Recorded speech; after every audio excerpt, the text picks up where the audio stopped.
ilustre, noble y centenaria institución, saludo a la presencia de todos ustedes con motivo de darse paso en breves instantes a la presentación de un importante libro que contribuye al desarrollo de la ciencia jurídica. Se trata del libro El recurso de casación y el nuevo rol de la Sala Civil Suprema.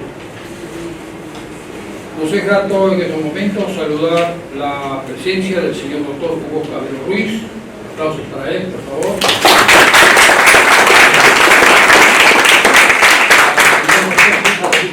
Cueva. El señor doctor Carlos Calderón Puertas. El señor doctor Omar Sumaría Benavente. De honor, la señora directora de Atención Social y Participación del Orden, la doctora Kerstin Hurtado.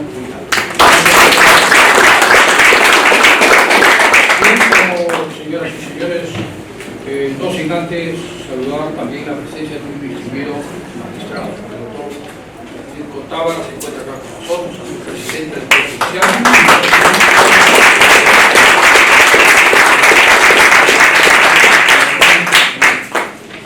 Con la venia de la señora presidenta y directora de la ceremonia, vamos a ceder paso a la primera ponencia dentro del marco de la presentación del libro El recurso de casación y el nuevo rol de la Sala Civil Suprema. La palabra del doctor Hugo Cabero Ruiz. Adelante, por favor.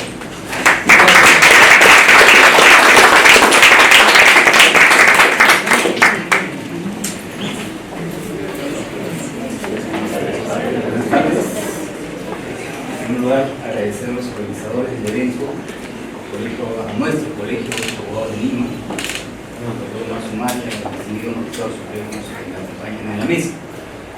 ¿Cuánto tiempo tengo para la exposición? 20. Perfecto.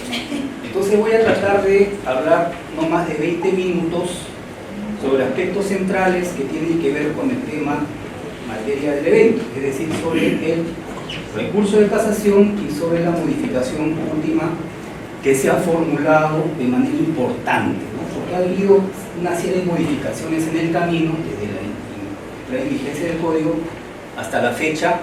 Creo que esta es la modificación más importante en materia de casación. Entonces, cuando hablamos de recurso de casación, es inevitable pensar en cuáles son sus finalidades. ¿Qué finalidades tiene el recurso de casación en el Perú? Dos finalidades, todos las sabemos: buscar una adecuada interpretación de la ley del derecho objetivo, en primer lugar, función nomofiláctica, ¿no? Y en segundo lugar, la unificación de la jurisprudencia. Eso es lo que dice la doctrina. El Código Procesal Civil, curiosamente, con una nota al margen, no habla de interpretación de la ley cuando regula los fines del recurso de casación. Dice más bien, hace como que la Corte Suprema vigila la adecuada aplicación de la ley, ¿no es cierto? El proyecto del Código Procesal Civil decía aplicación e interpretación. Parece que la fórmula era más feliz. Sin embargo, no puede hablarse de casación sin interpretación. La interpretación es íncita a la casación. Sin interpretación no hay casación, no tendría sentido. Entonces, decía, esto es una simple nota al margen. Vamos a la primera finalidad, que es la interpretación de la ley, la interpretación del derecho objetivo. En todos los casos en los que se habla de interpretación en el marco de la institución de la casación, estamos hablando, como dije hace un momento, de la función nomofiláctica. Nomo, ley, filaxis, algo así como vigilancia, protección de la ley. Alguien dijo que era amor a la ley. No es amor a la ley, es protección de la ley. ¿Por qué? Porque todos sabemos que el recurso de casación no nació como una institución jurisdiccional, no se veía en el Poder Judicial. Los magistrados que atendían las casaciones no eran llamados jueces y físicamente no se ubicaban en el Palacio de Justicia. Era una institución de control político. El legislador protegía la ley de los devaneos posibles que pudieran producirse en el ejercicio de la jurisdicción. Más adelante la casación sí fue absorbida por la jurisdicción y es un tipo de función jurisdiccional. Dentro de la propia nomofilaxis hay dos maneras de entender cómo debe hacerse la interpretación del recurso de casación, y sobre esto el código y la modificatoria no son suficientemente contundentes, por lo tanto sigue el debate. ¿Cuál es la forma de interpretar? ¿Se debe hacer una interpretación de la ley en abstracto, ¿no?, con la idea de que sea aplicado el criterio a otros casos similares? ¿O se debe hacer la interpretación de la ley referida al caso concreto? La primera forma es la casación entendida bajo la denominación ius constitutionis. La segunda forma, es decir, la interpretación para solucionar el caso concreto, es llamada ius litigatoris. Ius constitutionis, ius litigatoris. No son opuestas, no son excluyentes. En algunos casos, es más, frecuentemente lo son, pero por naturaleza no son excluyentes, pueden tener ambas calidades. ¿Cuál es la posición del Código Procesal Civil? No es claro el Código Procesal Civil. He leído el libro.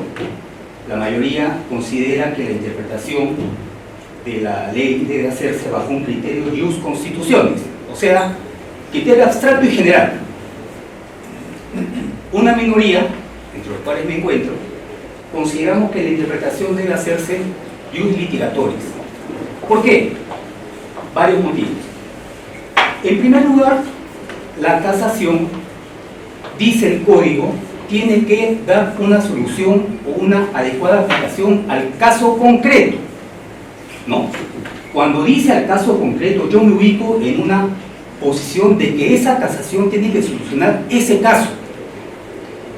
Y si de esa posición se pueden derivar criterios generales para aplicar a casos similares, en buena hora, tanto mejor. Pero mi posición personal, nuevamente digo, minoritaria, es que la interpretación de la ley debe hacerse de una manera conocida como ius litigatoris. En el libro La casación civil de Piero Calamandrei, que digamos es la más importante obra escrita sobre esta materia, el buen Piero Calamandrei asume una posición ius constitutionis, o sea, él aboga por la interpretación abstracta y general de la ley. Ese es el Calamandrei joven. Calamandrei escribió este libro, que son 3 tomos, con muchísima información, un estudio muy profundo, cuando tenía 23, 24 años, ¿no? Una cosa sorprendente, pero lo hizo. Habría que preguntar cuál fue la posición del Calamandrei, no diré viejo, porque no llegó a viejo, pero el Calamandrei de la última etapa de su vida.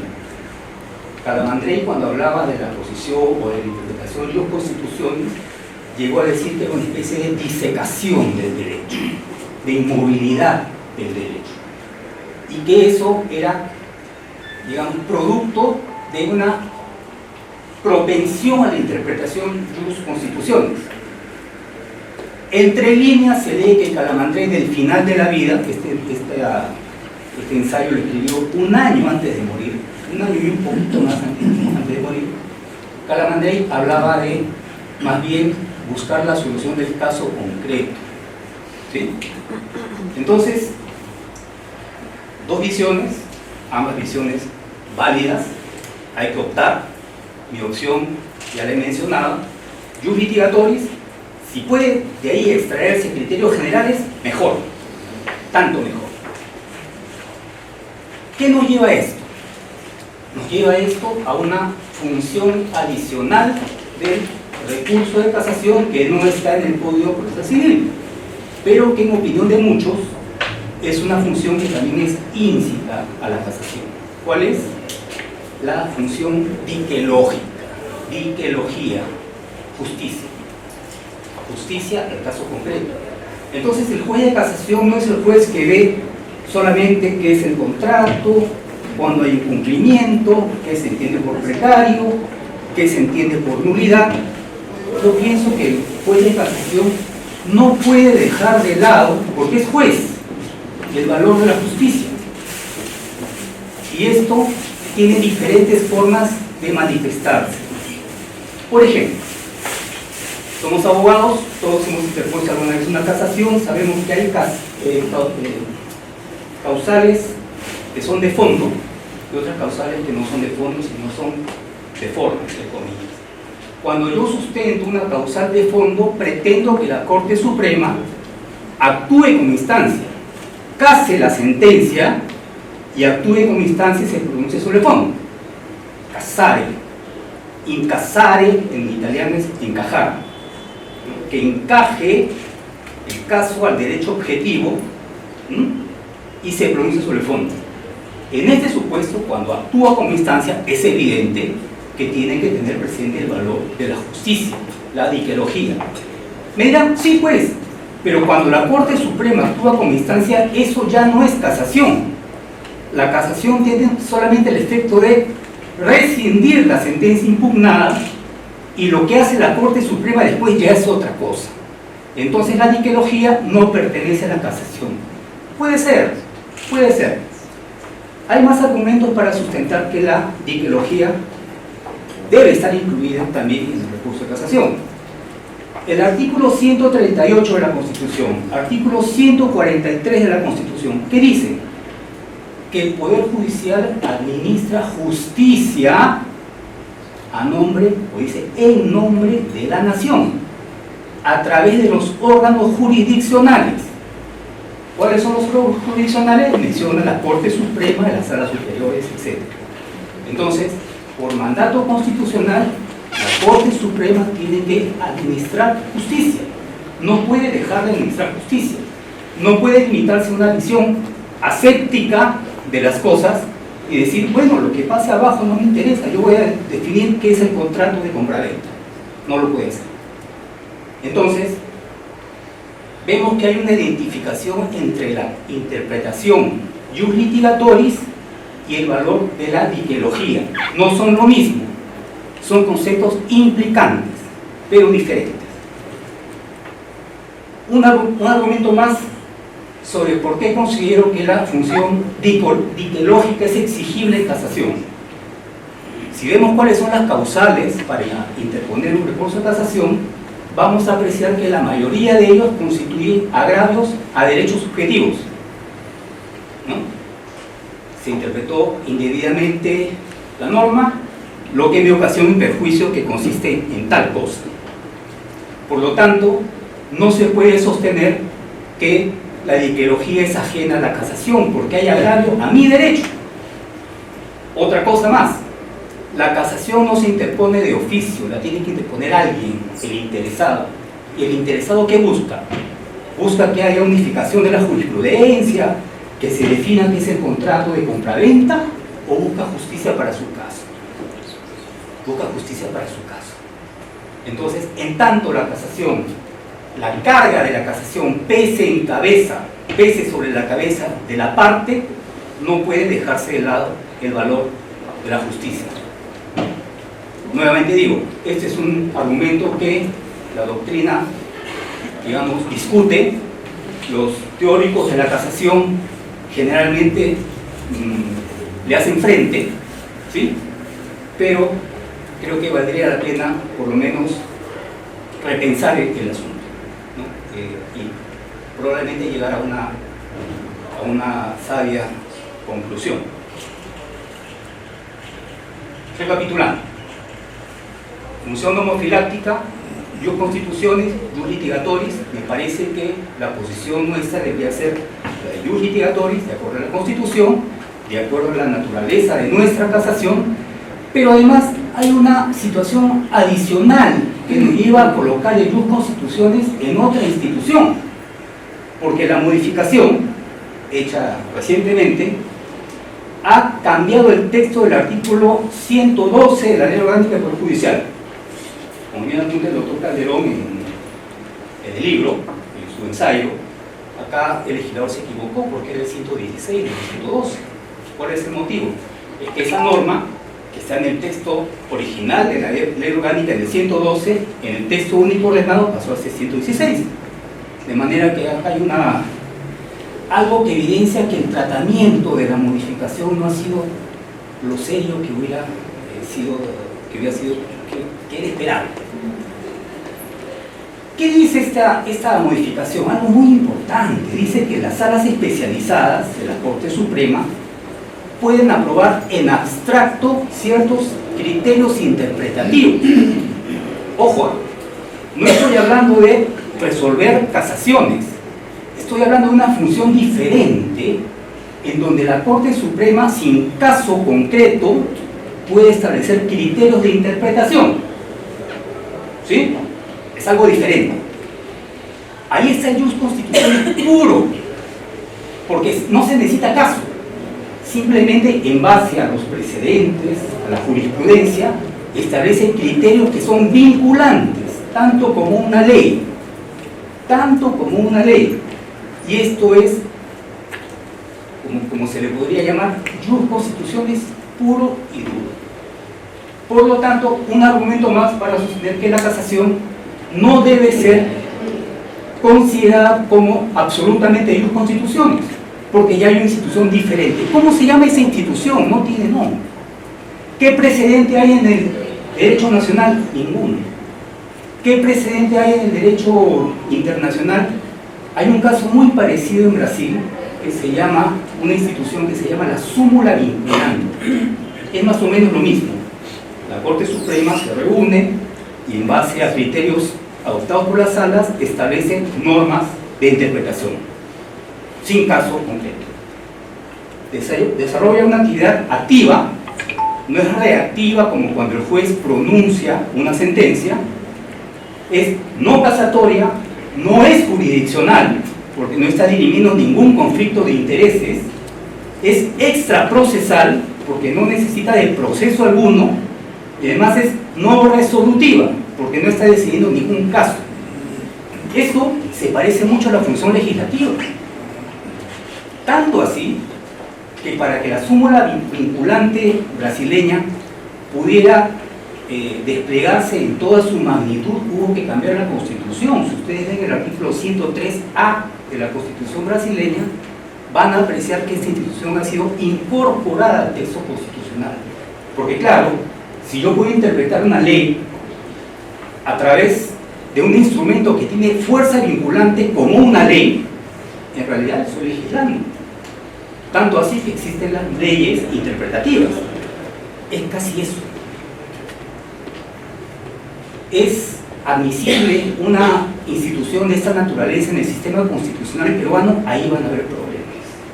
¿Ya?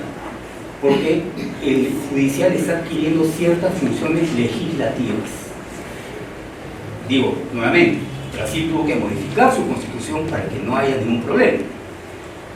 Y además, hay que tener en cuenta que esta norma, ley ordinaria, ha modificado una ley orgánica del Poder Judicial, por lo tanto también hay una inconstitucionalidad por la forma.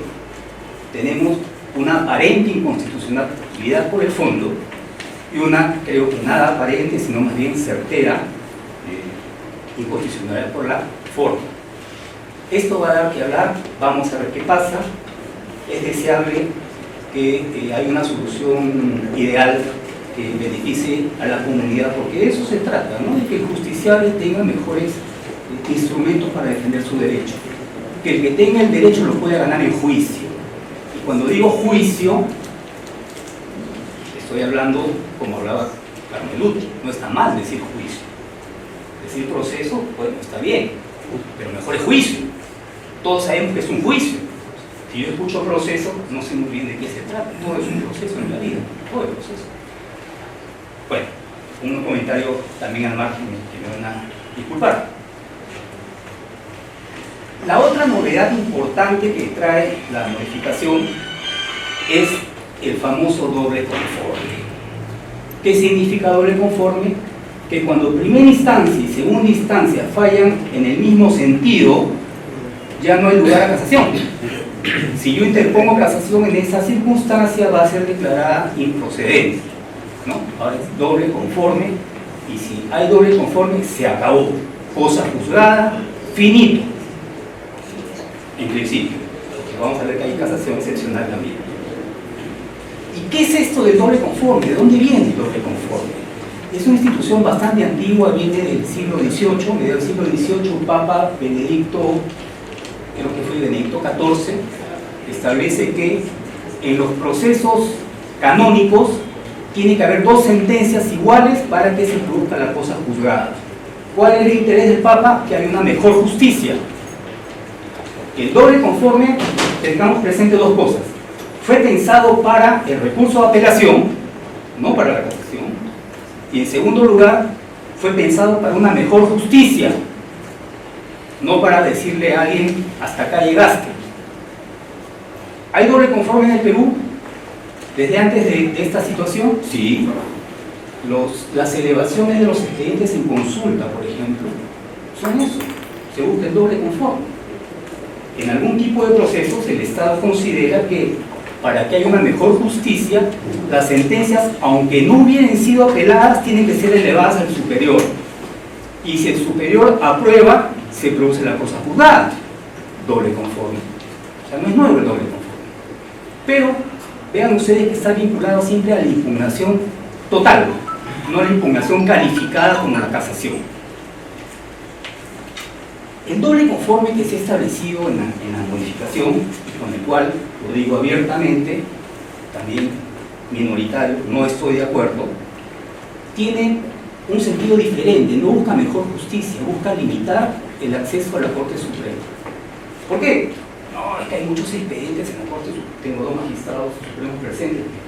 Yo entiendo el drama de tener cerro de expedientes que no tienen cuándo salir, eso lo entiendo. Pero también hay que entender la otra visión, la visión del litigante, ¿no? La visión del justiciable, que tenía en la Corte Suprema una última garantía de justicia frente a tanta arbitrariedad que tenemos en las Cortes Superiores, no solo Lima, a nivel nacional. Seguramente la mayoría de nosotros hemos tenido experiencia de litigar en provincias y nos hemos encontrado con una situación muy complicada y decimos, bueno, me queda la Corte Suprema. Ya no, pues, ya no nos queda la Corte Suprema si hay doble conforme. Esa es, digamos, una observación crítica desde el punto de vista de la aspiración a una mejor justicia. Pero también hay una observación que hacer desde el punto de vista del derecho constitucional, que propiciaría una revisión del doble conforme. Quiero ser muy claro. El derecho de acceso a la justicia en el Perú permitía el acceso a la Corte Suprema en los procesos que estaban así establecidos en el Código Civil. Ese era el derecho de acceso a la justicia. Ya lo teníamos acceso a la Corte Suprema. Viene esta modificación y me dice, no, ya no. Ahora solamente la mitad de los procesos tienen acceso a la Corte Suprema. ¿Qué es eso? Es una limitación a un derecho fundamental. Es una regresión de un derecho fundamental. Se puede hacer siempre y cuando esté justificado. Porque de acuerdo al principio de progresividad de los derechos fundamentales, constitucionales y convencionales, se puede ir para adelante pero no para atrás, salvo casos excepcionales. ¿Cuál es el caso excepcional en este caso? No está determinado, no hemos tenido conocimiento de los estudios, de las estadísticas que establezcan la necesidad del doble conforme. Suponemos y tenemos claro cuál es, pero había otras formas de disminuir la carga, no voy a decir carga procesal, porque carga procesal es otra cosa, es una institución establecida por James Goldschmidt que implica un imperativo de propio interés. Carga laboral de la Sala Suprema. Todos sabemos, pero había, nuevamente digo, otras formas. Y con esto ya voy a ir terminando. ¿Qué se pudo hacer? Primero, el proyecto del Poder Judicial contemplaba el doble conforme solamente cuando estimaba la demanda. No. Si estimaba la demanda, se producía doble conforme y quedaba ahí. Si se desestimaba la demanda, había acceso a la Corte Suprema. Esto fue modificado al momento de elaborarse la ley. Esa es una cosa que se pudo hacer para no ser tan rotundo en la modificación. Otra forma de evitar la incesante actividad casatoria era quitarle el efecto suspensivo al recurso de casación. Porque el litigante de mala fe interpone casación para demorar el juicio. ¿Qué pasa si le quito el efecto suspensivo? Va a tener que pagar su tasa, que es carísima, para nada, porque la sentencia se le va a ejecutar. Entonces deberíamos esperar que solamente aquellos litigantes que verdaderamente consideran que hay una causal casatoria interpongan el recurso. Esa es una oportunidad que se pudo tomar en lugar de prohibir la casación cuando hay doble conforme. Otra opción, ¿cuál era? Hay una práctica que tiene bastante, digamos, predicamento, que ya es usual a nivel de juzgados comerciales, que son las demandas de anulación del laudo, las demandas de impugnación del laudo arbitral. Allí se pide carta fianza, asegurando el cumplimiento de la obligación discutida. Podía tomarse también ese ejemplo, un poco discriminatorio, pero podía tomarse, a lo mejor para las personas jurídicas, no sé, era cuestión de armarlo, pero pensando siempre de no impedir tan categóricamente el acceso a la Corte Suprema. Y una última solución pasaba por una modificación mucho más amplia, que era permitir el recurso de casación solamente en los procesos plenarios, es decir, aquellos en donde no hay ninguna limitación probatoria, juicio ordinario se llamaba antes, ¿no? Lo llamaba proceso de conocimiento, que era lo mismo. Si solamente se permite la casación en los procesos plenarios y no en los no plenarios, tendríamos que instituir el famoso proceso de revisión, en donde yo, litigante vencido en un proceso no plenario, demando la nulidad o la revocatoria de esa sentencia en un proceso plenario. Ese proceso se llega a la Corte Suprema y evidentemente desincentivaría al litigante de mala fe que sabe que va a perder. La idea, queridos amigos, es buscar no hacer que el litigante se sienta más lejano del Poder Judicial. Hay un divorcio entre la gente y el Estado, no digo Poder Judicial, y el Estado. La gente está enfrentada al Estado, se siente cada vez más lejos del Estado. En lo que es la jurisdicción, tanto más. La gente se siente muy lejana. Y ahora que se prohíbe el acceso a la Corte Suprema, la distancia se acrecienta. Eso no hace bien para la salud de la democracia. Yo creo que en foros como este hay que exponer ideas. Seguramente va a haber discrepancias, pero la idea es tratar de llegar a una idea consolidada que pueda gestar un beneficio de la comunidad, que es de lo que todo esto se trata. Muchas gracias.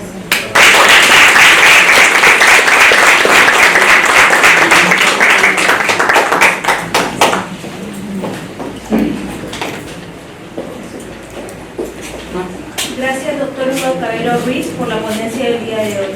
Ahora vamos a dar pase al doctor César Augusto Proaño Cueva, por favor. Adelante, doctor.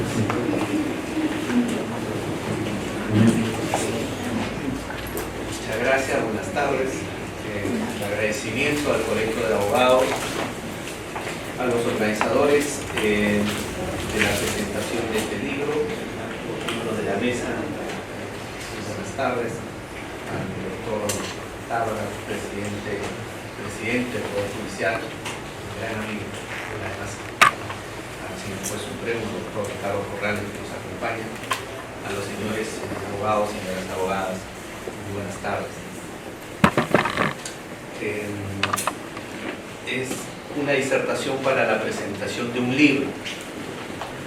Podríamos mencionar el contenido del libro, podríamos mencionar las virtudes que trae esta compilación, pero he preferido ir por otro camino. Decía Borges, el gran editor argentino, que la amistad no necesita frecuencia o frecuentación, a comparación del amor, que necesitas verlo cada día, si no surgen muchísimos problemas. Entonces, cuando la editorial, el Instituto Pacífico nos convocó para participar del libro dirigido por Omar Sumaria, es esa frase la que vino a la mente. Nos vemos y conversamos, pero Omar, menos que antes, cuando yo estaba en una corte superior de provincia. hoy en la Corte Suprema los tiempos, la carga, como lo ha mencionado el distinguido profesor que me ha antecedido, hacen imposible a veces estos encuentros. Pero la responsabilidad académica de Omar para producir trabajos de calidad convence de leer todo trabajo que el profesor Sumaria produce. En un mundo en el que se atiborran de juristas, ¿no? Todos se presentan con el cliché de juristas, entre comillas, de procesalistas, de aquellos que no han vivido un escenario judicial como lo han vivido ustedes, como lo he vivido yo, con 14, casi 12 años de abogado litigante antes de ingresar a la Judicatura Superior. Los que pisamos el escenario judicial sabemos de lo que hablamos, sabemos de lo que se sufre al solicitar una pretensión y cuando vemos a un juez que nos la deniega sin fundamento, o cuando vemos la malicia y la actitud de mala fe de la parte contraria. Los que litigamos en su momento sabemos lo que hablamos. Bueno, sobre el libro, sobre el contenido, que es de tremenda actualidad, podemos señalar algunas ideas. Y voy a valerme de una forma de disertarlo, de expresarlo, que es la de Mario Augusto Morelo. Morelo, un gran argentino, un gran procesalista argentino, tenía un estilo insuperable de combinar los aspectos teóricos y de la realidad. Y los combinaba con valores tan importantes que hemos escuchado: solidaridad y sobre todo justicia. Este término que se utiliza mucho en la ciudadanía de a pie, como mencionaba nuestro querido doctor Tábara en muchas de sus disertaciones, este ciudadano de a pie que lo reclama, ¿no? Y que también lo reclaman ciertas personalidades del ámbito político, inclusive de la farándula hoy en día. Una conocida directora de un programa televisivo que paran payando a nuestros queridos amigos jugadores, ¿no? Muchos de la Alianza, lamentablemente, decía hoy en un diario que iba a ir a recurrir a la tercera instancia, que tenía derecho a una tercera instancia, decía hoy en un diario, porque había sido sancionada penalmente en segundo grado. Esta idea de que la Corte Suprema es una tercera instancia. Entonces, Morelo tenía esta pluma tan envidiable que ha nacido de sus manos estos términos como proceso justo, justicia de acompañamiento, pacto sobre la justicia, el amparo rendidor, el acceso a la justicia. Y ha tematizado en sus obras temas como las cautelares innovativas, las cargas probatorias dinámicas. Ha desmenuzado, como muy pocos lo han hecho, los llamados recursos ordinarios y extraordinarios, como es la casación. Pero siempre le interesó el justiciable, de carne y hueso, el ciudadano de a pie. Dominaba los temas más complejos del ámbito procesal, las últimas novedades de la procesalística mundial, pero le agregaba algo que es necesario en nuestro país y en cualquier lugar. Toda reforma tiene que hacerse de acuerdo a la realidad. La realidad es la que manda. Cuando uno ingresa a la Corte Suprema, a poco que uno ingresa a la Corte Suprema, a su interna sufre, entre comillas, un sinnúmero de situaciones jurisdiccionales y político-judiciales. En estas últimas, puedes llegar con las mejores ideas, pero ya no es tu Corte Superior el ámbito de tus propuestas de mejora, sino la confrontación de tus propuestas con una realidad pero nacional. No puedes venir de tu Corte Superior, juez superior, a implementarlas si no la confrontas con la realidad nacional.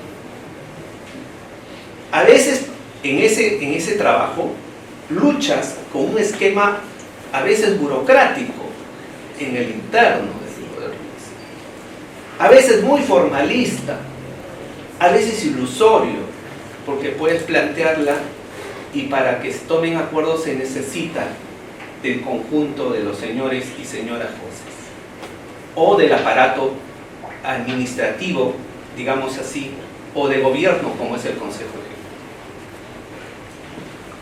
No faltan también algunos devoradores de esperanza que por ahí rondan ante tus propuestas. Y también es un ejemplo de una situación política judicial que uno observa ingresando a la Corte Suprema. La administración de los tribunales, o simplemente administración judicial, como lo dice el jurista italiano Alejandro Pizzolus. Y en ese ámbito de la administración judicial, qué duda cabe que los tribunales de vértice, los tribunales supremos, no solo garantizan la independencia interna, sino que frecuentemente estamos nosotros orientados a la defensa de esa independencia externa que hay de los otros poderes del Estado. Y entre el otro ámbito, es decir, entre las situaciones jurisdiccionales que uno sufre al ingresar al judicial, lo que de inmediato se observa es una desarticulación entre lo que es o debe ser una Corte Suprema en referencia al producto que recibe, que es el recurso de casación. No solo, señores, colegas, es una carga de expediente abrumadora. A marzo de este año, la Corte Suprema tenía 78.000 expedientes para en todas las Cortes, en todas las salas. Imagínense a noviembre.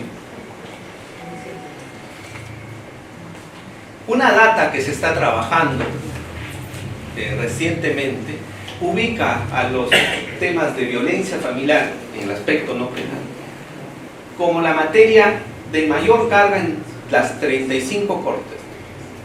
Le sigue las pretensiones sobre obligación de dar suma y medio. En tercer o cuarto lugar están los contenciosos administrativos. En tercer lugar, los laborales. Es una data que el presidente de la Corte Suprema seguramente, y ojalá, lo dé a conocer en las próximas semanas a todo el país. Es algo que reclamaba inclusive el expositor anterior, que sin ninguna data, sin ninguna cifra, hemos admitido una ley que ha reformado el recurso de casación, cuando esto era necesario para poder reformar todo lo que significaba el acceso a la Corte Suprema. Y ahora me explico por qué. No solo es la carga, es la temporalidad de las decisiones. Un proceso contencioso administrativo tiene una duración de 7 o 8 años. La duración de un expediente en Corte Suprema varía de 2 a 3 años. Hay esta falta de predictibilidad que dicen muchos de ustedes, colegas. Hay esta ilusoria uniformidad o unidad del derecho. Hay incremento de salas y de personal para enfrentar ese panorama. Hay un incremento siempre. La política que ha tenido el Poder Judicial ante estos problemas es la de incrementar las salas, y eso no ha sido la solución. Hay intentos, y a la vez escasos, de una respuesta jurisdiccional al problema. En ese contexto, que seguramente es mucho más amplio, pero el tiempo nos lleva a ya estar por la mitad de lo que vamos a decir, en ese contexto, el legislador, lo de la línea bancaria, asume un protagonismo. Es necesario convocarlos para llevar adelante las reformas requeridas. Pero una vez que llega a sus manos estos proyectos, estos son trastocados. alguien con un sarcasmo decía que llegaban las iniciativas, se parecían a un caballo blanco, de esos árabes, de esos que vimos en las películas de Ben Hur, ¿verdad? Y salía una cebra. No sé por qué, pero existe una aspiración incontrolable, casi siempre del legislador, de agregar o modificar una propuesta legislativa, de ser o pretender ser originales, de aportar, ¿no? De aportar, entre comillas, que generan esos desarrollos. Esto es lo que ha sucedido con la ley 31.591, que ha reformado el recurso de casación. Y su repercusión es grave en otras materias. Lo ha mencionado quien me ha antecedido de algunos problemas que existen. Y hoy las salas supremas están viviendo otro tipo de problemas, porque existen cortes superiores que han interpretado estas normas en un sentido y otras en otro. Tal es así que, al igual que antes se decía que el 70% de los recursos en la Corte Suprema son para la calificación, esa es la masa, hoy se está incrementando con las llamadas quejas. Hoy hay ya días enteros en que nos dedicamos a absolver los recursos. Significa que las Cortes Superiores han interpretado el doble y conforme a rajatabla, inclusive ante decisiones negativas al demandante, cuando el proyecto original no la contemplaba así. Doble y conforme, como muy bien se ha dicho, es solamente y tiene su origen para decisiones positivas al demandante. Ganaste en primer grado, segundo grado, no es necesario más ir a la Corte Suprema. Pero acá hay Cortes Superiores que la han interpretado de que es doble y conforme, inclusive en el tema negativo. En el libro se detallan diversas miradas sobre el recurso de casación y los aspectos positivos y negativos de la reforma. Y solo me voy a detener en uno de ellos, que es lo referente a la modificación de la ley orgánica. Como muy bien se ha dicho, se ha modificado el artículo 116 del TUO, y esto le concede a las salas supremas especializadas la potestad de reunirse como si se tratara de un pleno casatorio, pero para aprobar no un precedente, sino para aprobar reglas interpretativas. Hace 2 semanas, en un esfuerzo enorme de la primera y tercera sala constitucional y social de la Corte Suprema, a la que pertenecemos los dos señores jueces supremos que hoy estamos acá, el doctor Calderón y quien habla, se han aprobado 10 reglas interpretativas en esas materias. Nos hemos reunido como si fuera un pleno casatorio, pero no se ha emitido precedente, sino reglas interpretativas en base a esta modificación. Dos situaciones destacan entonces en ello. Para estos acuerdos, las salas proceden como si se tratara de un pleno, pero el producto de la misma no es un precedente, sino reglas interpretativas.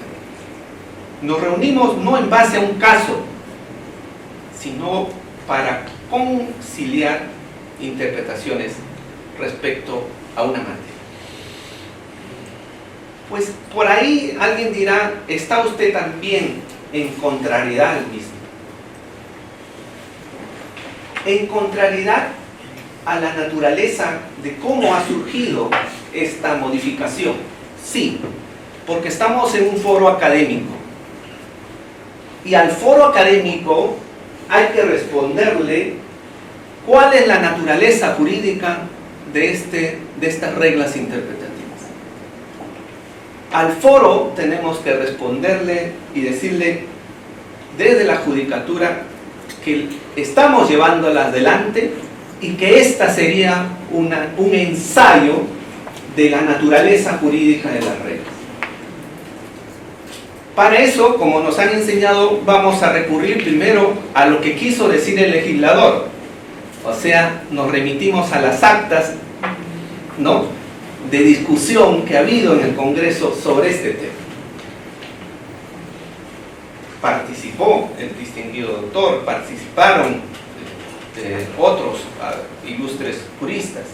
Me parece que también tuvo participación el Colegio de Abogados. Pero ahí uno que lee el acta y dice lo siguiente: en cuanto al precedente, esta comisión advierte que los jueces supremos, escuchen, vienen estableciendo reglas interpretativas respecto de las normas sustantivas o procesales a través de acuerdos plenarios. Vuelvo a repetir. En cuanto al precedente, esta comisión advierte que los jueces supremos vienen estableciendo reglas interpretativas respecto de las normas sustantivas o procesales a través de acuerdos plenarios. Los jueces supremos vienen estableciendo. Y uno ve, los civiles nunca lo han hecho. Los contenciosos administrativos nunca lo han hecho. ¿A quiénes se refería el legislador? Es a los jueces penales.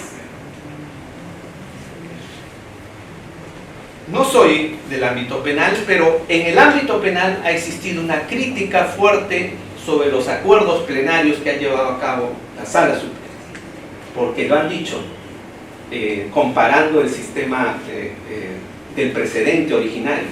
El precedente se origina en base a un caso, y solo los precedentes tienen la vinculación, no las reuniones de jueces supremos que abordan ciertas materias y que le dan el carácter de acuerdo plenario.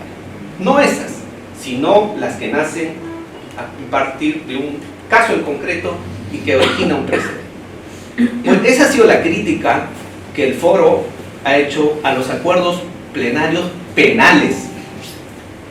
Entonces, cuando lees esto, el legislador ha pretendido, a través de una reforma de la ley de casación o del Código Procesal en casación civil, darle una estabilidad, por así decirlo, legal, a los acuerdos plenarios llevados a cabo en otra sede. No hay otra explicación. Y si no, nos remitimos a un segundo párrafo. Esta previsión legal, dicen el legislador, motivará a los jueces supremos a usar el acuerdo plenario más frecuentemente. Vuelvo a decir, en civil no lo ha habido. En el ámbito constitucional y social nunca lo ha habido. ¿Quiénes usan más frecuentemente los acuerdos plenarios? Es el ámbito penal. Por lo tanto, ves que el legislador lo ha sustentado, pero para darle la formalidad vinculante a los acuerdos plenarios del ámbito penal. Y de paso, las ha regulado para el ámbito civil y los afines, en este caso el contencioso administrativo. Sin duda, pues, el legislador no tuvo como antecedente a las salas civiles, menos a las contenciosas administrativas, sino a la penal. Es mi apreciación. Y estamos en un foro académico y hay que darle respuesta de por qué nosotros hace 2 semanas hemos llegado a acuerdos, 10 acuerdos en las salas constitucionales y sociales. Vamos a finalizar. Tarufo dice que estas técnicas no tienen nada que ver con el precedente. No es ni súmula vinculante. Estamos preparando un artículo y creo, distinguido amigo Omar, que el libro que hoy presenta se constituye como una de las herramientas sobre el tema casatorio que aborda profundamente. He revisado otras más, Hay indudablemente otros trabajos académicos, pero creo que aquí los aportes de los que han colaborado, el libro se constituye como una herramienta indispensable para entender qué ha querido decir el legislador en la reforma de la casación. Tarufo dice, la súmula es normalmente de 4 o 5 líneas, se cita el artículo y se dice, bueno, de aquí en adelante, de esta forma se interpreta tal artículo y eso es vinculante. Esa es la súmula brasileña. Si hay una decisión de un juez que no la aplica, la decisión del juez será inválida. Eso sucede ahí. La súmula no deriva de un caso en concreto, por lo tanto se asemeja a nuestro acuerdo plenario civil. Pero como dije, si bien podemos criticar al legislador de haber hecho lo que ha hecho, ¿no? Hoy nos toca a la judicatura enfrentar el problema de falta de previsibilidad, de una carga mayoritaria que viene, de una actuación de mala fe que se viene también, porque interponen casaciones sin ningún sustento y eso perjudica al litigante de buena fe. Si uno observara y viera cuántas sucesiones procesales firmamos, se rasga el alma. Hay personas que fallecen en la Corte Suprema. Por Dios. Y correspondía, y corresponde, creo, aún a un colegio de abogados emitir una opinión fuerte y profunda sobre esta ley. Están aún a tiempo de buscar una reforma consistente del recurso de casación.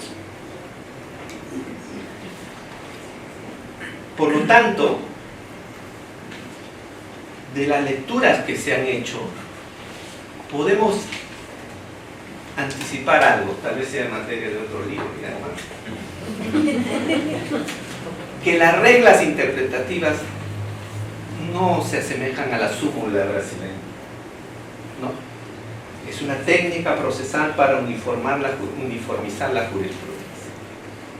Tarufo tiene un extraordinario trabajo sobre el mismo, a pesar que en un primer momento criticó las súmulas, criticó los acuerdos españoles, criticó la jurisprudencia italiana, que no venían del caso en concreto y que por lo tanto no podían obligar a los jueces de grado.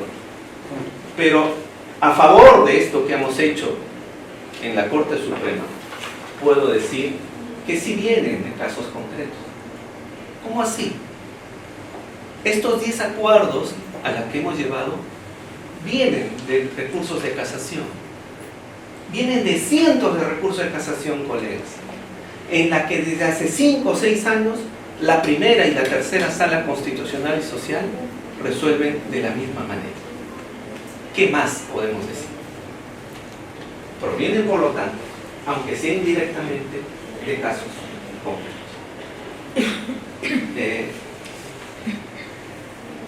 Mil parabienes a tu trabajo, apreciado Omar, que sea de una inmensa ayuda a ustedes y que sigamos en este foro y en otros más difundiendo lo que nosotros quisiéramos que se entienda un recurso de casación en la Corte.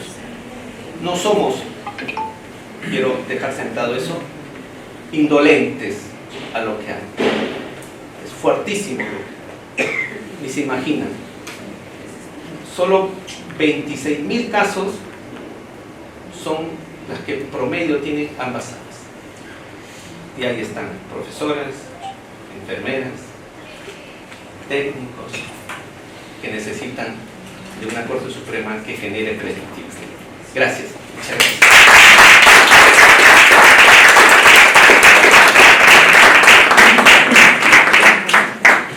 Muchas gracias, doctor Proaño, por su ponencia del día de hoy. Ahora vamos a darle pase al doctor Carlos Calderón Puertas. Adelante.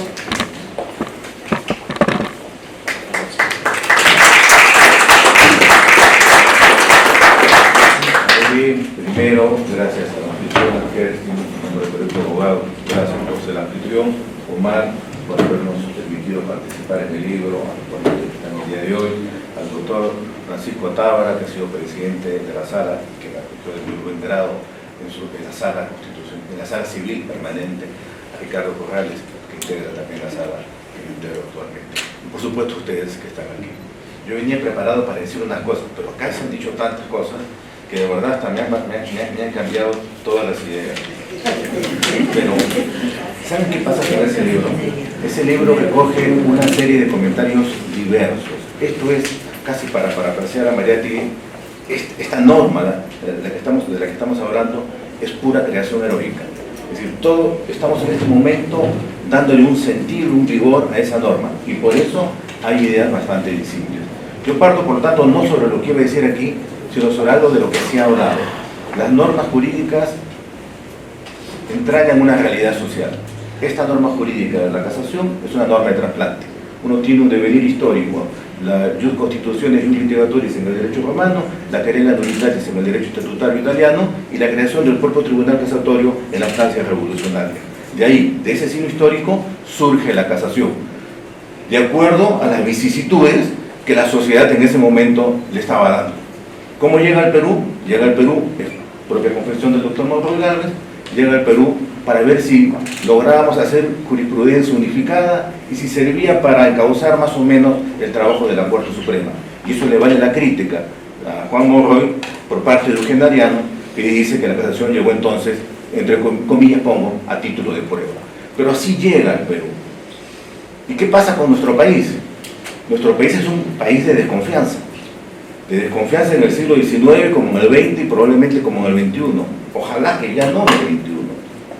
Y en este clima de desconfianza, que es una desconfianza de la sociedad a sus jueces, ¿no? La sociedad no cree en sus jueces, es desconfianza de los jueces a los jueces. El Supremo no cree en los jueces de instancia y los jueces de instancia no creen en los supremos. En esa desconfianza lo que sucede es que le vamos a dar al recurso de casación un contenido, y el contenido que le vamos a dar es, vamos a privilegiar el jus litigatoris, porque como bien ha dicho Hugo, si es que no tengo confianza en el juez de primera instancia o en el juez de segundo, entonces tengo la esperanza de que el juez de la Suprema me solucione el problema. Y es en esa perspectiva, cuando llega el recurso de casación, y además invitado por la doctrina rioplatense, se acoge decididamente la visión del jus litigatorio. Yo creo, Hugo, que fue incorrecto eso. Porque lo que originó es lo que ustedes conocen perfectamente, el desborde procesal. Lo que originó es que la casación se haya convertido en una tercera instancia, como Magali quiere.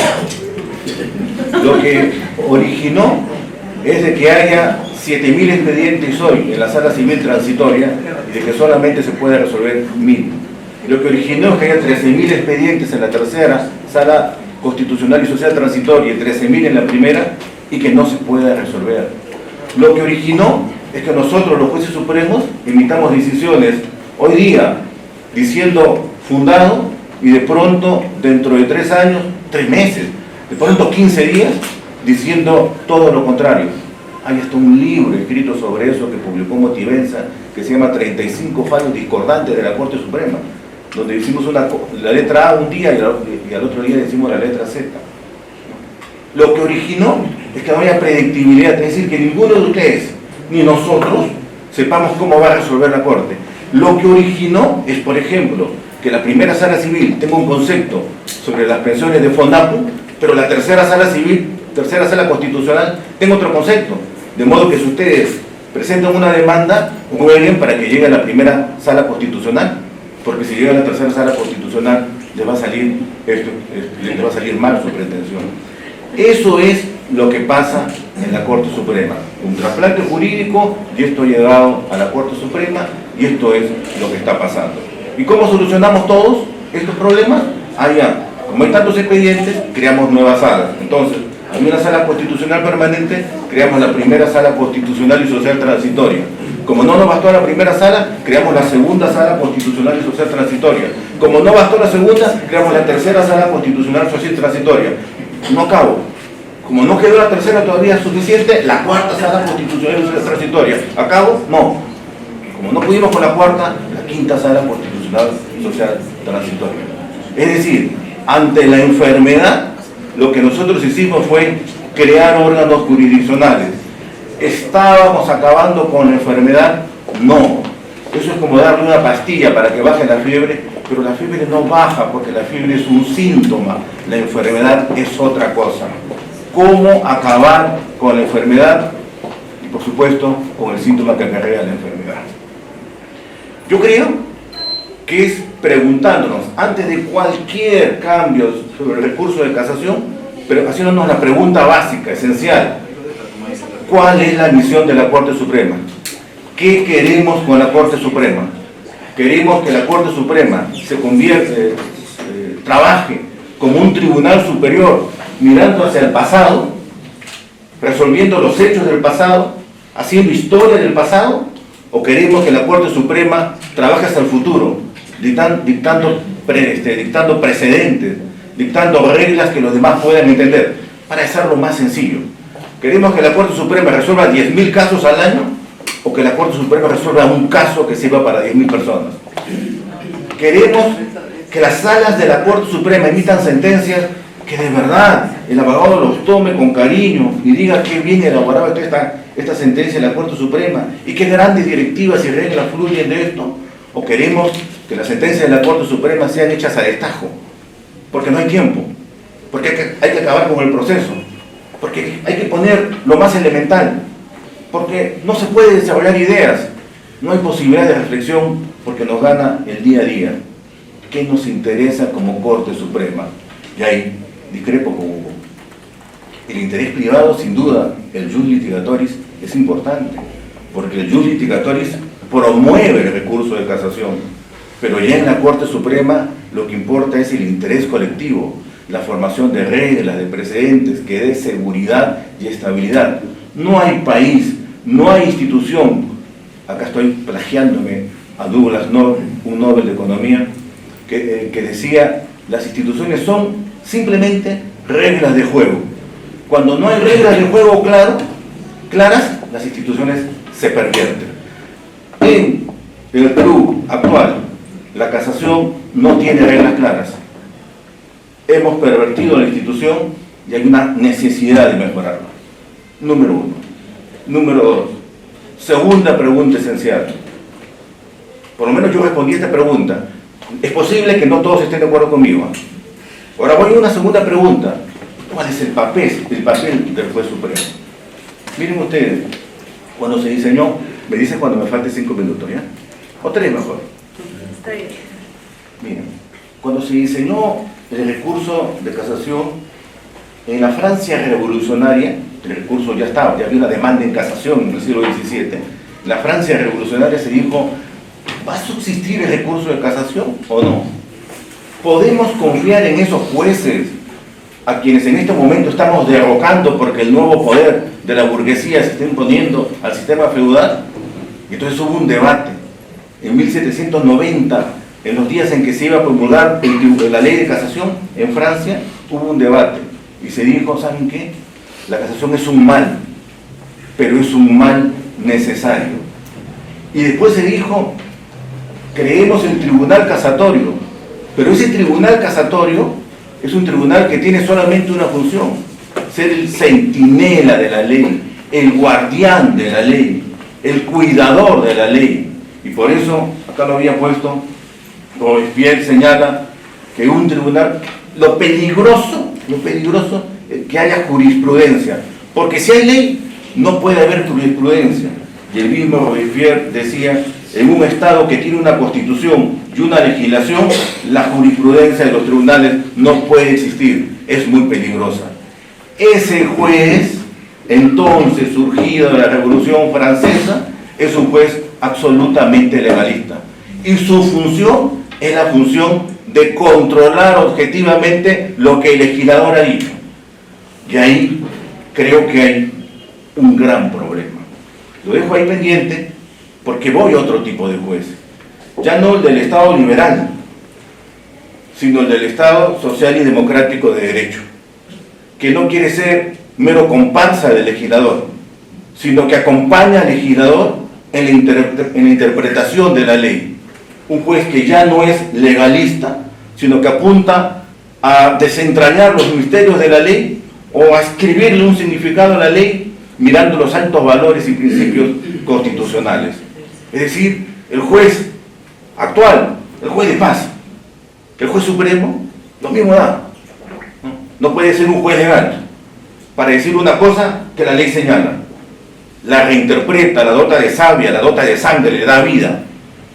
Y se convierte entonces no en el mero acompañante del legislador que va de la mano o que va detrás del legislador, sino a su lado dota de vigor a esta norma legal. ¿Y eso qué supone?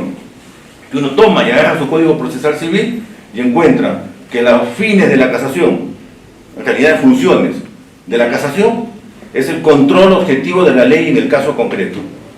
Y el control objetivo de la ley es la nomofilaxia. Entonces uno dice, ya, esto es la nomofilaxia. El control objetivo de la ley. ¿Y qué es el control objetivo de la ley?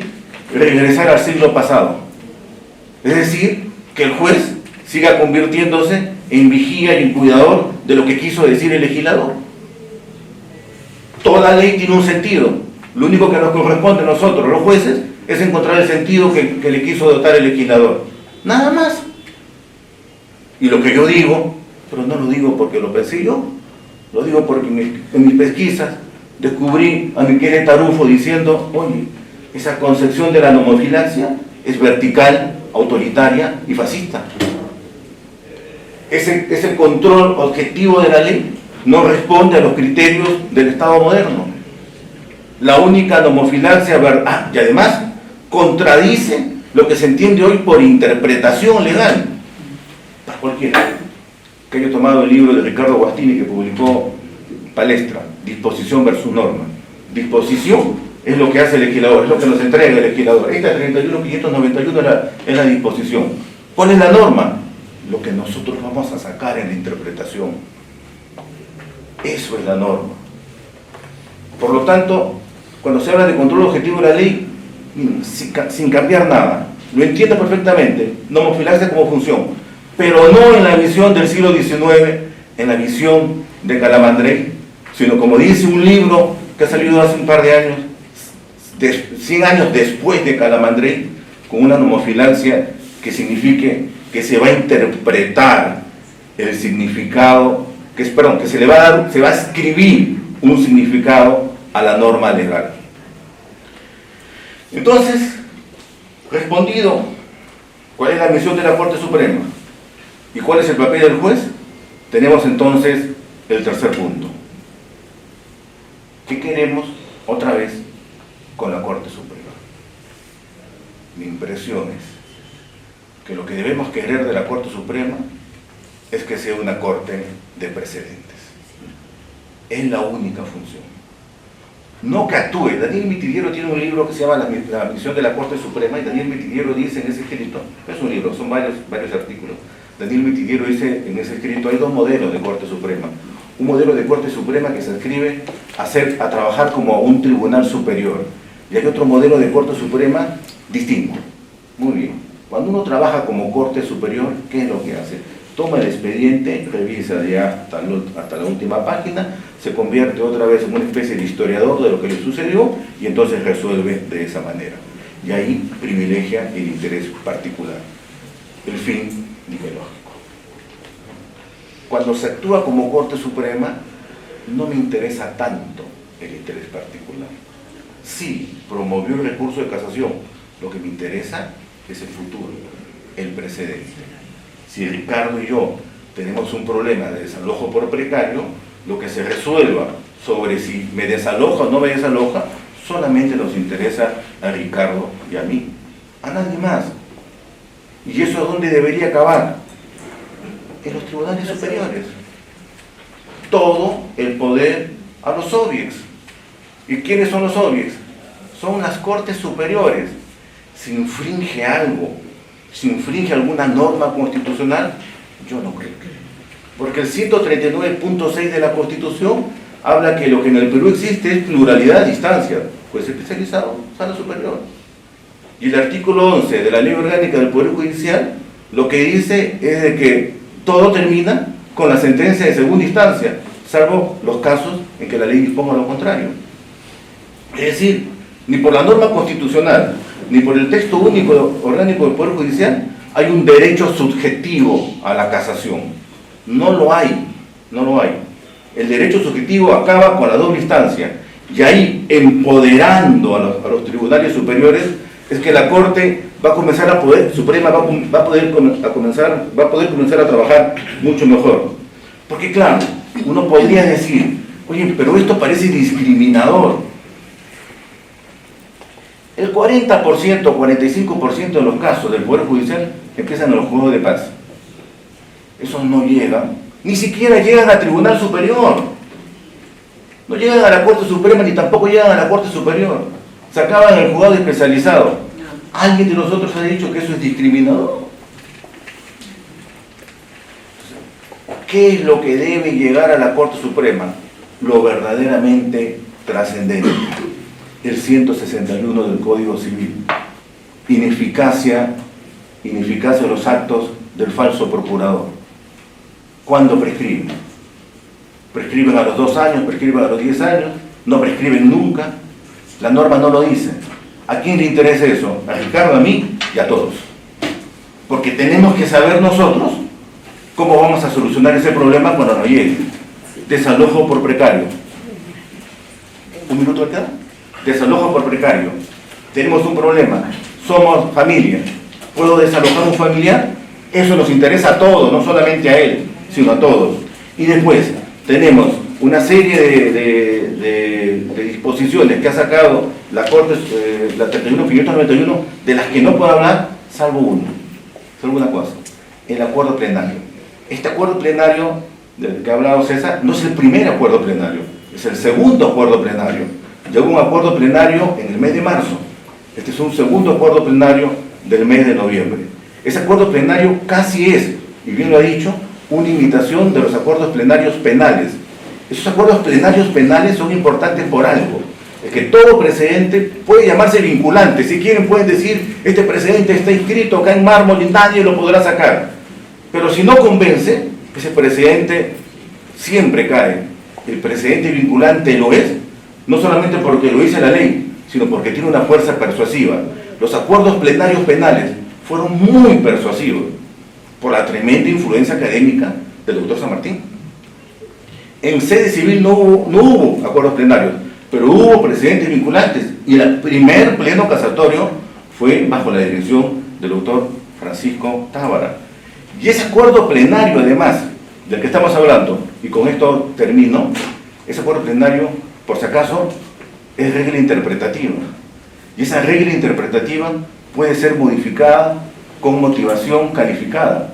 Y esa regla interpretativa se asemeja, y así lo decían los acuerdos plenarios penales, al artículo 22 de la Ley Orgánica del Poder Judicial, que hablaba de principios jurisprudenciales.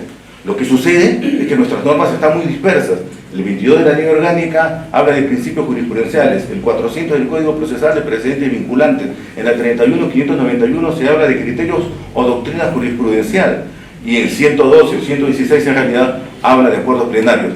Es sobre eso que estamos trabajando decididamente, pero por supuesto, este libro, Omar, sirve bastante, porque hay una serie de opiniones, a veces discordantes, pero en las que todos estamos ahí dados a vigorizar el contenido de esta norma. Me pasé un minuto. Muchas gracias.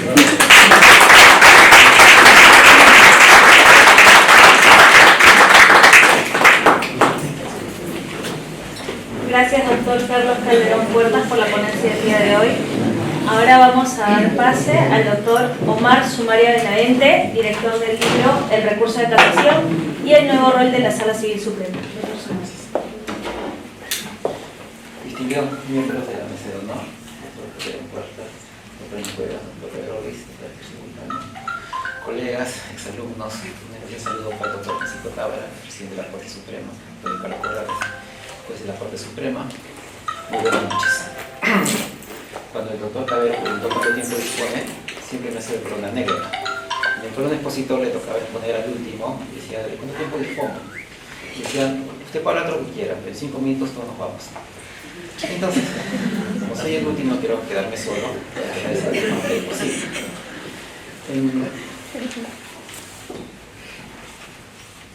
Calamandrei, después que escribió la casación, en un artículo de una revista que me parece que se llama La Jurisprudencia, señalaba, ¿no?, que si a veces pienso que esta obra, que es fruto del racionalismo místico, y esa exasperación entre visión, entre el derecho y derecho, creo que ya pasó su tiempo. Que hay que dar paso a nuevas formas, decía Calamandrei. Y en esa perspectiva, buscar nuevas formas, mi visión sobre la casación, una frase que le gusta al doctor Tábara, que decía Cipriano Lara, que hay que ir del paraíso de la teoría hacia el infierno de la práctica, pasando por el purgatorio y la norma. Entonces, como no me gusta quedarme en el infierno, en el purgatorio, me quedo en el cielo, de la teoría. Y veo este tema desde una perspectiva, digamos, teórica comparativista, siguiendo más o menos las enseñanzas de mi querido amigo Michele Tarufo. En realidad yo tuve el gran honor y distinción de creo que soy el único autor latinoamericano que Tarufo le prologó un libro. Y él me enseñó esa vía, ¿no? Iniciado por Capelletti, y luego que la desarrollaron Miguel Damasca, Van Cunningham, Andrés Garapón, entre otros, de comparar los sistemas. Esa comparación, de venir la elección hacia abajo. Y entonces cuando pienso en la casación, y habían también mencionado a Borges, pienso en el Aleph, ¿no? Una metáfora con el Aleph. Ese punto donde todo converge, el presente, el pasado y el futuro de manera simultánea, donde se busca, ¿no?, que todo esté en un mismo tiempo, en un mismo momento, en un solo punto. Es el problema de la casación. Asimismo, la ley, ¿no? Entonces, ¿qué tenemos? Ese problema de hacer converger en un punto todo, el presente, el pasado y el futuro. El mismo Aleph también enfrenta a dos tipos de escritores. Carlos Argentino de Amelio, me parece que era su nombre, ¿no?, que se basaba en una lectura lineal, si podemos transcribirlo en lenguaje de derecho positiva, y la crítica de Borges, ¿no?, que era el otro narrador, a esa forma de escribir, ¿no?, una forma más libre, etc. Lo cual se asemeja, pues, a las distinciones que hacía Frappao sobre los tipos de jueces, el juez tipo Hércules y el juez tipo Zeus, ¿no?, uno que estaba en la pirámide del Olimpo y otro que de la tierra hacía el trabajo para los hombres. Y también la ley, ¿no?, habla de este conflicto sociológico, en el cual, pues, se ve en el mismo presente el futuro y el pasado. Entonces, ese es el problema de la casación. ¿Por qué? Porque ahí convergen dos tipos de tiempos distintos, de lo que Saussure, ¿no?, hablaba de la diacronía y sincronía, que también lo podemos aplicar al derecho. La diacronía hacia el futuro, la sincronía en el momento. Y entonces la elección por un sistema recursivo va a elegir en qué tiempo vamos a trabajar, en un tiempo sincrónico o en un tiempo diacrónico. Y de ahí vienen los dos modelos distintos de los sistemas recursivos a nivel de, digamos, Corte Suprema, Corte de Berry, Alta Corte, que está de moda esas frases. ¿Por qué? Porque la elección en estos tiempos, sincrónico y diacrónico, marcan distintos efectos, tanto en el aspecto jurístico normológico, como en el aspecto jurístico diquelógico, como en el aspecto jurístico sociológico. En el normológico, habla de una justicia del presente frente a una justicia del futuro. En el diquelógico, habla de una justicia de partida frente a una justicia de llegada. En el aspecto sociológico, habla de la continuidad versus la posibilidad. Entonces, no es tan sencillo elegir un modelo porque me gusta, sino en qué tiempo estoy hablando y hacia dónde quiero ir. Y luego esa elección tiene que ver otros aspectos, que para mí son los aspectos más interesantes para analizar un recurso, que son los tres elementos que digo, el órgano, el recurso y el interés.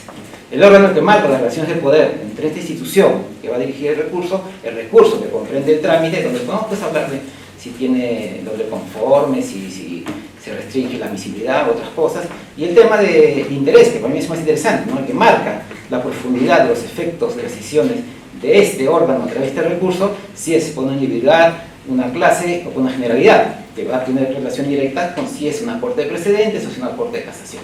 Todos esos elementos teóricos y que me han preocupado toda la vida, porque paradójicamente, cuando yo estudiaba Derecho, así como ahora, teníamos la obligación de hacer una tesis para sacar el grado de bachiller. Pero justo vino el bachillerato automático y me quedé con la tesis. Y mi tesis era sobre la casación. Y nunca la publiqué. Entonces, en un futuro espero haber publicado. Y fue a través de esa tesis que en la Facultad de Derecho, en la Universidad Católica donde yo estudiaba, pues el decano nos convocó a ciertos estudiantes para que seamos secretarios de confianza de la Corte Suprema, donde vino mi primer acercamiento al Poder Judicial, ¿no? Paradójicamente sigo trabajando en el Poder Judicial. Es una suerte, ¿no?, de prometer encadenado. Pero en fin, el tema es, todas estas preocupaciones, ¿no?, cuando me presentan este proyecto, me pareció muy interesante. ¿Por qué? Porque se organiza justamente en 4 temas o bloques o ejes fundamentales. 1, ¿cuál es la función de esta Corte Suprema? 2, ¿cuáles son los objetivos del recurso de casación? 3, ¿cuál sería el trámite del recurso? Y 4, este tema de los precedentes, los cuales han sido desarrollados por los autores que han sido convocados de manera extraordinaria, como bien lo dijo el doctor Carlos Calderón, a veces divergentes, pero lo analizan. Han participado en este libro maestros españoles como Antonio María Lorca Navarrete, Lorenzo Bujosa, actual presidente del Instituto Iberoamericano de Derecho Procesal, José Bonet, el profesor colombiano Juan Carlos Guayacán, los jueces supremos Carlos Calderón, César Proaño, Ramiro Bustamante, los profesores Hugo Cabero, Sergio Casaza, Percy Howell, Beatriz Franciscovic, Carla Vilela, y también jóvenes profesores, con lo cual se tiene una perspectiva amplia de la perspectiva judicial, la perspectiva del abogado, la perspectiva del profesor, y también una perspectiva nacional e internacional. Por eso, cuando recibí los artículos y los revisé, en realidad me sentí honrado y orgulloso de esta publicación, que yo creo que llena un vacío en cuanto al estudio de esta institución, y creo que está llamada a ser un referente para el análisis de este estudio. Hay autores que no llegaron a publicar. ¿Por qué? Porque a veces la falta de tiempo y lo drástico que son las editoriales en los tiempos que ponen para la publicación no llevó que contemos unos artículos, porque tal vez saldrán en un segundo tomo. Pero el tema es que la obra está, la cual no les digo más porque no para que compren el libro, sino para que lo lean, ¿no? De nada sirve tenerlo como ese papel, sino de devorar y disfrutar cada página que tiene este libro. Yo agradezco a los autores, quienes están acá representados por los profesores, agradezco al Colegio de Abogados de Lima, que de manera desinteresada hacen esa presentación, pero sobre todo agradezco a ustedes, ¿no?, interesados en la comunicación de estas novedades literarias académicas, que espero, ¿no?, les sirva en su vida profesional, práctica, personal, académica, etc. Como decía Kolmogorov, el concepto de gracias no tiene que ser extenso, sino intenso. Muchas gracias.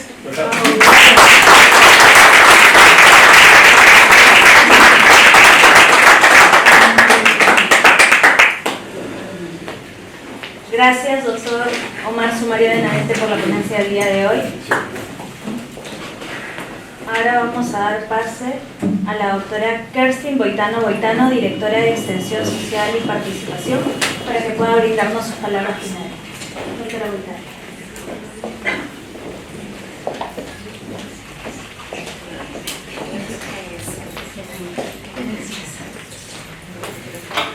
Bien, yo no puedo estar más agradecida esta noche que presentar desde la Dirección de Extensión Social un nuevo libro de nuestro amigo y distinguido académico Omar Sumaria, pero además con la colaboración de tan notables académicos, pero además operadores de justicia, que resulta trascendente, ¿verdad?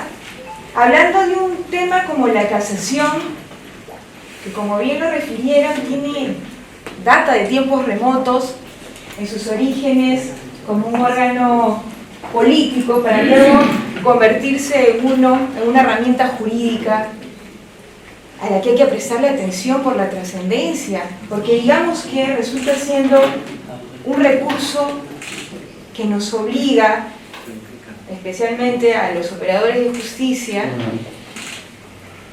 a observar adecuadamente no la norma, no solamente la norma, sino el derecho mismo, que tiene otras connotaciones, otros elementos, sin olvidar la realidad, por supuesto, que es donde radica la real aplicación del derecho para mí, que soy una creyente que la norma responde y sirve como herramienta al derecho y no al revés, ¿no es cierto?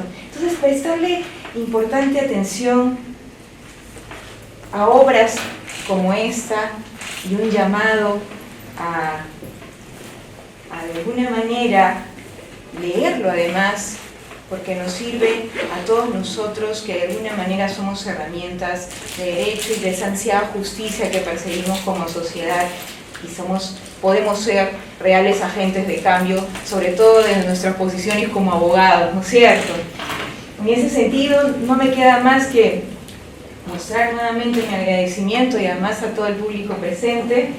Siempre me regocijo con cada exposición de mis distinguidos amigos aquí presentes.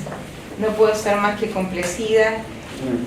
Muchísimas gracias a todos y vamos a darles ahora un reconocimiento también desde parte del Colegio de Abogados por las exposiciones que han realizado. Muchísimas gracias.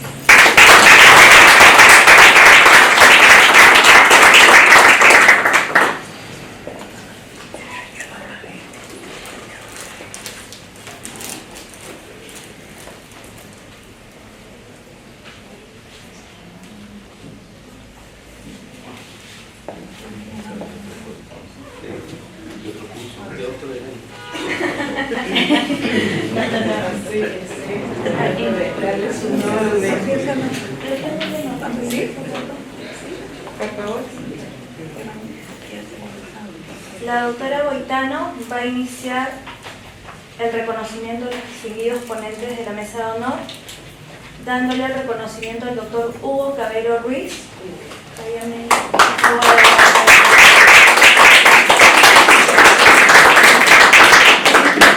Estoy un poco desordenada.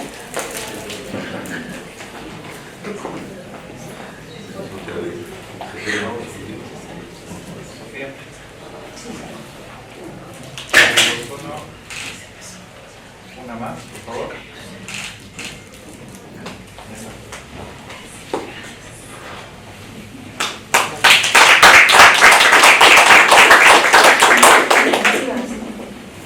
Ahora vamos a darle un reconocimiento al doctor César Augusto Proaño Cueva. Adelante.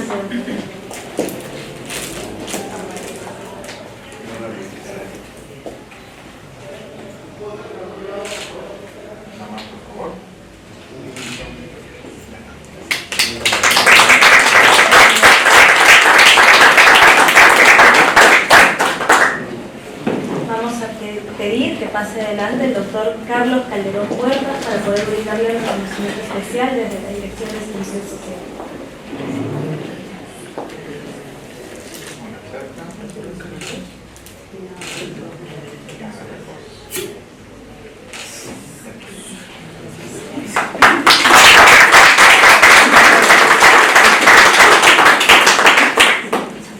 Ahora vamos a pedir que pase adelante el doctor Omar Sumaria Benaente para poder brindarle un reconocimiento desde la Dirección de Extensión Social y Participación.